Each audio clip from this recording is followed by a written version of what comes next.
Monday night utterly clarified the direction of the Green Bay Packers season without Aaron Rodgers. Playing at home, coming off a bye and facing their historical doormat, the Packers held favorable conditions to make a stand. In response, they crumbled.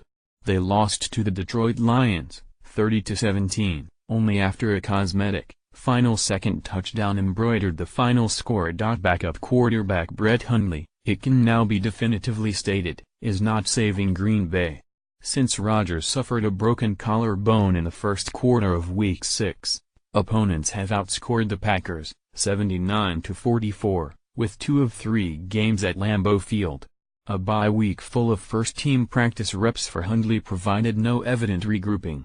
Take away Green Bay's meaningless, 75-yard drive in the final 100 seconds, and the Packers gained only 236 yards Monday night. Coach Mike McCarthy, so defiant about the Packers' prospects and quarterback situation after Rodgers' injury, now sits at 4-4 and in third place in the NFC North. The playoffs seem like a distant dream. When Rodgers went down, so did the Packers' season. In the middle of the bleakness, the Packers can seize a unique opportunity. During Rodgers' tenure, the Packers annually have picked at the bottom of the draft, the one drawback to possessing one of the best quarterbacks in the NFL. They can salvage their season without Rodgers through losing not a little, but a lot. They are bad without Rodgers. They should be as bad as possible and tank for the highest draft pick they can get. NFL Power Rankings, Week 9. The Eagles reclaimed the top spot. NFL teams with elite quarterbacks are rarely afforded the chance to add a top 10 draft talent. The Packers have not picked in the top 20 since 2009. They have still managed to build their roster almost exclusively through draft, hitting on first-round defensive building blocks such as Nick Perry, Dayton Jones and HaHa Clinton Dix, while unearthing plenty of gems, Mike Daniels, Davante Adams, David Bakhtiari in later rounds. But picking near the top of each round would give the Packers a unique chance to restock their roster with Rodgers still in his prime. Even if the Packers wanted to rely on their ability to find value later in rounds, they could turn a high pick into multiple later picks and create depth. The Packers aren't in position now to pick high in the draft, but the garbled nature of the standings means that could change quickly. Only 10 teams have fewer than 4 wins, and just 4, the Buccaneers, Giants, 49ers and Browns, have fewer than 3. The Packers are only a couple weeks away from the bottom of the league. In the NFL, unlike the NBA, tanking is more circumstantial than strategic. It is hard for an NFL team to tank. An NBA team really can tear itself down, because it can build the makings of a contender with just 3 or 4 key players. By sitting just 1 or 2 players, it can nearly ensure defeat. The margin between the best teams and worst is vast. In the NBA, rookies and younger players can be excellent and electric, but rarely spearhead winning teams. In the NFL, all those factors are reversed. With 22 starters and 53 players, NFL teams cannot afford to stop adding good players in the draft, because it would take too long to restock a totally barren roster. With the exception of the Browns, any NFL team is a threat to win just about every week. Rookies and second-year players, at some positions, are the very best players in the NFL. The Jets are a prime example. They thought they would nosedive into a high draft pick. The Jets couldn't get rid of all their good players, or stop adding good players in the draft.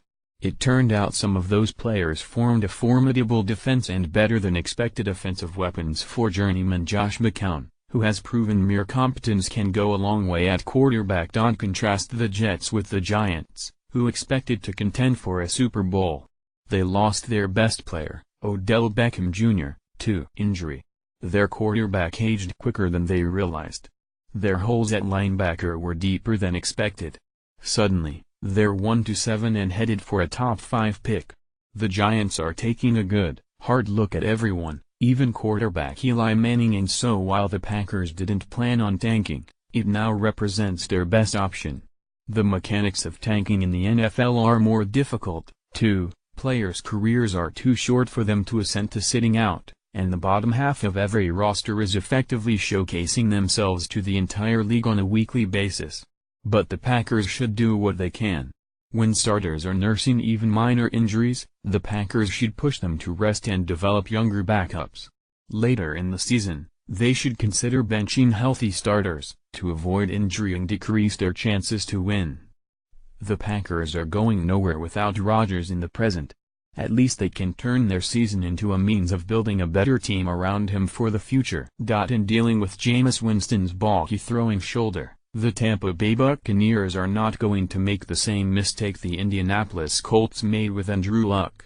In a season that is lost, anyway, the Bucs shut down Winston for at least 2 weeks, letting him rest a right shoulder that contains a sprained AC joint. The Colts permitted Luck to play through his shoulder injury in 2015. And they are still facing the consequences, as Luck has not played at full strength, and mostly not played at all, for nearly 3 years.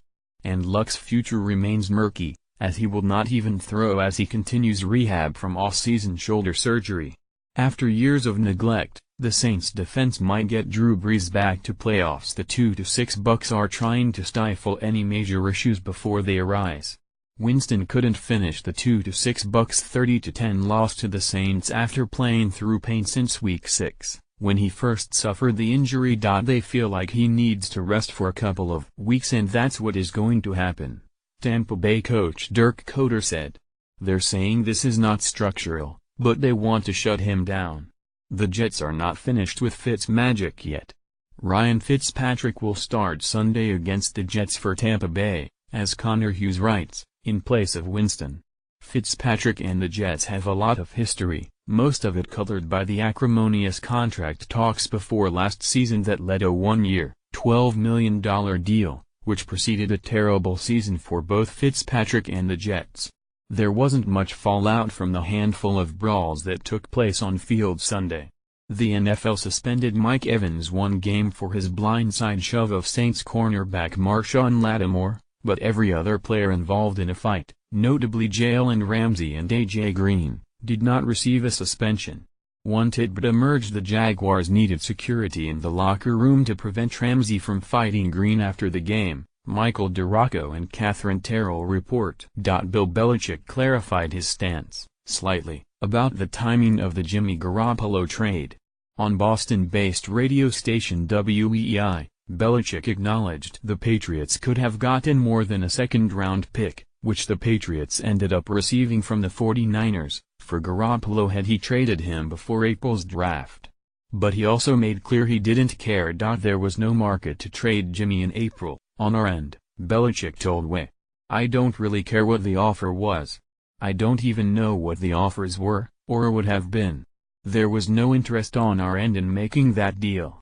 It didn't really matter what the offer was, or what the offer would have been. I don't really know what they were because we never entertained it.